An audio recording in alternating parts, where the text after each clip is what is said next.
কক্সবাজারের পেকুয়া উপজেলার টৈটং ইউনিয়নের ৮ নং ওয়ার্ডের চড়াপাড়ায় বারবাকিয়া ইউনিয়নের ফজল করিম কালুর মালিকাধীন রোপণকৃত ধান গাছ ছিঁড়ে ও মাটিতে পুঁতে রাখার অভিযোগ উঠেছে টৈটং ইউনিয়নের কৈরার পাড় এলাকার জয়নাল আবেদিনের ছেলে রুবেলের বিরুদ্ধে। গতরাতে রুবেলের নেতৃত্বে প্রায় ৪০ শতক জায়গায় ধান গাছ ছিঁড়ে মাটিতে পুঁতে ফেলা হয়। এ সময় ভুক্তভোগী ফজল করিম বলেন, আমি এই জায়গা ক্রয় করেছি যে 17.5 বছর হচ্ছে, তখন থেকে কোনো বাধা হয়নি। আজকে রাতে তার ধান গাছ ছিঁড়ে ফেলেছে রুবেল নামের এক ব্যক্তি। তারা আমার বিরুদ্ধে ষড়যন্ত্র করতেছে। আমি যার কাছ থেকে এই জায়গা কিনেছি সেই 2 কানি জায়গা পাবে। আমি 1 কানি জায়গা ক্রয় করেছি, আরও 1 কানি জায়গা তার আছে। তারা কোনো বিচার না দিয়ে আমার ধান গাছ ছিঁড়ে ফেলেছে। আমি এই বিচারের দাবি জানাই। এই বিষয়ে থানায় অভিযোগ দায়ের করেছি।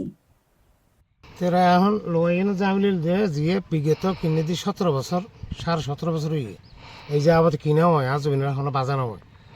এখন হইতে এবছর হইতে বর্ষ হইতে ওদিন হইতে শুরু করে দিয়ে আর লোয়া কি করি একবার আর বিলে গিয়ে আর না পরে আবার সেনাবাহিনী এড়ে গিয়ে সেনাবাহিনী গিয়ে অবশ্য অভিযোগ জানাই অভিযোগ মেয়ে এখনো পর্যন্ত বিচার লোক গিয়ে ইতরা আজ গিয়ে রাতি আবার কি করি গিয়ে রাতি রোয়ানে আর বিলে গিয়ে চলে আর যখন রবিল্লা আই মানে ওই মেম্বার রুকুন্যা আর হুকুমদাতা রুকুন্যা ওই রুবিল্লে এইটারাই আর এই ষড়যন্ত্র করতে গেলে আর বইনের জমি আর কিনে বইনের 2 হানি জমি বা 1 খানি জমি কিনে আর 1 খানি বর্তমানে একটা জমি বিলম্বেই বসা আছে।